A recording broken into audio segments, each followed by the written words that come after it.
Président de la transition, chef de l'État de la République du Mali, de prendre la parole. Excellence, s'il vous plaît. Merci, merci. Merci.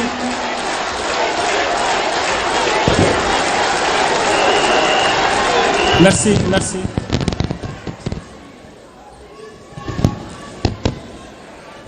Excellence, le général de brigade Abdourahmane Tiani, président du Conseil national pour la sauvegarde de la patrie, chef de l'État de la République du Niger, chers frères. Excellence, le capitaine Ibrahim Traoré, président du FASO, chef de l'État, chers frères. Mesdames et messieurs les ministres du Burkina, du Mali et du Niger, mesdames et messieurs les hauts fonctionnaires, mesdames et messieurs de la presse et distingués invités. À l'entame de mon propos, je voudrais exprimer mes sincères remerciements et ma gratitude ainsi que ceux de la délégation qui m'accompagne au général de brigade Abdourahmane Tiani, président du Conseil national pour la sauvegarde de la patrie, chef de l'État de la République du Niger, et au peuple nigérien pour l'accueil chaleureux et la délicate attention dont nous avons fait l'objet depuis notre arrivée en cette terre hospitalière, en terre AES, chaleureuse et si riche de sa diversité qu'est le Niger. Et cette hospitalité est le reflet de la fraternité et de la solidarité qui unissent nos trois nations. Excellences, mesdames et messieurs, le 16 septembre 2023, en signant la charte du Liptako Gourmand, nous avons collectivement pris la décision courageuse de créer l'Alliance des États du Sahel, AES.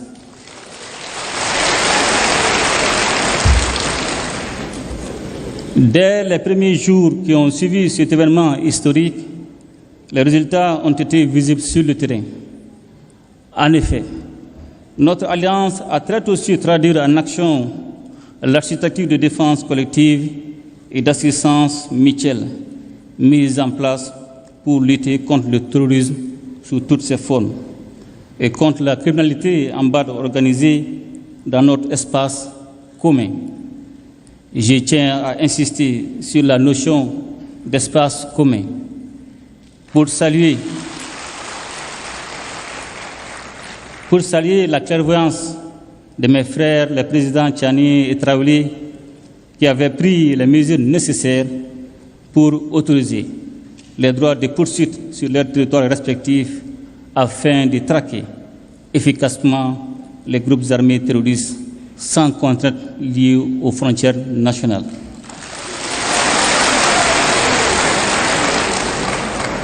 La dimension sécuritaire à l'origine de la création de l'AES est parfaitement prise en charge par nos forces de défense et de sécurité qui opèrent en totale complémentarité face aux attaques terroristes. Nos forces se projettent désormais en posture offensive pour neutraliser ces groupes sans foi ni loi. L'engagement et la détermination de nos hommes et femmes au combat forcent notre fierté, notamment au vu du recul indéniable de l'insécurité dans l'espace AES. La meilleure illustration de cette avancée sécuritaire est le retour de l'État, des administrations et des populations dans des localités longtemps, bien trop longtemps occupées par les groupes armés terroristes appuyés par leurs sponsors extérieurs. Ainsi, aujourd'hui, il est évident que la paix a changé de camp. Pour preuve, nous assistons régulièrement à des actes de reddition d'éléments terroristes qui déposent les armes devant nos armées nationales. La mise en place de la force conjointe des États du Sahel en mars 2024 est le symbole de notre unité d'action et de notre détermination à protéger ensemble nos populations et à préserver notre souveraineté. Excellences, Mesdames et Messieurs, j'y parlais un peu plus tôt des droits de poursuite qui, le temps des opérations antiterroristes, abolissent les frontières entre nos trois États. Et je voudrais profiter de cette occasion pour aborder l'un des autres aspects essentiels de notre alliance commune, celui de la libre circulation des personnes et des biens. Trop souvent, les populations de nos États respectifs ont entendu prôner le principe de cette libre circulation sans qu'il ne soit une réalité vécue. Tant les tracasseries administratives et routières ont dévoyé cette ambition. D'ailleurs, je sais qu'avec mes frères, les présidents Tchani et Traoré, nous ne dirons bientôt plus les populations respectives de nos pays, mais plutôt nos populations AES. Car l'AES que nous sommes en train de mettre en place est d'abord et avant tout l'AES des peuples. Une AES dans laquelle les Burkinabés et les Nigériens seront chez eux au Mali et inversement, sans aucune forme de barrière bureaucratique. Cette liberté de circulation sera sous-tendue par une accélération des investissements dans le domaine des infrastructures routières et ferroviaires et aériennes et dans celui des nouvelles technologies de l'information et de la communication. Toute chose qui catalysera l'approfondissement des investissements dans le domaine de la production agricole et dans celui des industries de transformation, profitant ainsi de la complémentarité de nos économies. Pour parvenir à cette réalité qui est déjà en construction avancée, nos ministres. En effet, ils ont tenu en moins d'un an 4 rencontres sectorielles et élargies qui ont permis de poser les jalons nécessaires à une alliance des États du Sahel aux compétences renforcées. Les ministres chargés de l'économie et des finances ont ouvert la voie à la coordination dans le domaine du développement économique en formulant à Bamako, le 25 novembre 2023, des recommandations pertinentes en vue d'un développement harmonieux de l'espace AES.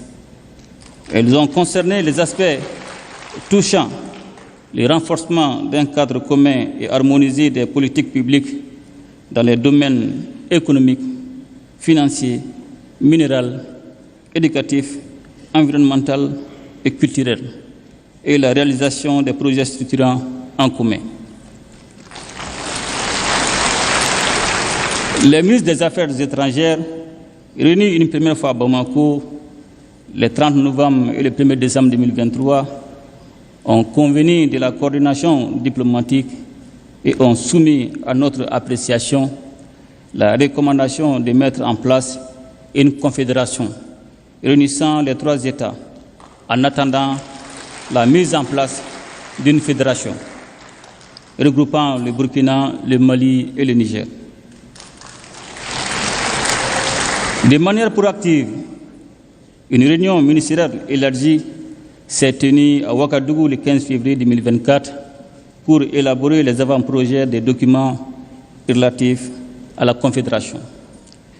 Les ministres des Affaires étrangères ont ensuite finalisé à Niamey, le 17 mai 2024, les projets de textes portant création, organisation et fonctionnement de l'AES, ainsi que les documents préparatoires du présent sommet. J'ai tenu à faire ce rappel, Excellences, mes chers frères, pour adresser nos chaleureuses félicitations à nos ministres et à leur équipe technique pour le travail abattu en si peu de temps. Et surtout pour la qualité des documents qu'ils ont soumis à notre appréciation. J'ai particulièrement jugé utile de saluer, à travers les projets de textes élaborés, le maintien des valeurs chères à nos cœurs, à savoir les valeurs de fraternité, de solidarité, de complémentarité, mais aussi et surtout l'importance de placer et de garder les populations au centre de l'action de la Confédération.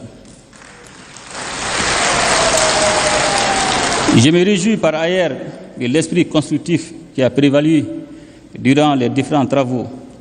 Cet esprit est justement ce que nous sommes invités à formaliser durant le présent sommet, afin de répondre à l'attente pressante de nos populations qui aspirent à vivre ensemble, à vivre en paix, à vivre en communion et en harmonie dans un espace stable et prospère. Excellences, Mesdames et Messieurs, ce premier sommet de l'AES est l'occasion de réaffirmer notre solidarité et notre soutien mutuel. Je ne saurais à cet égard manquer de réitérer nos remerciements à la République sœur du Niger pour sa solidarité agissante en décidant de nous livrer d'importantes quantités d'hydrocarbures. Excellences et chers frères, le général de brigade Abdourahmane Tchani, en cette période de crise énergétique, votre marque de fraternité au-delà du symbole revêt un caractère particulier pour les Maliennes et les Maliens. Il nous appartient désormais de renforcer ces liens stratégiques entre nos trois États pour surmonter ensemble les défis auxquels nous faisons face.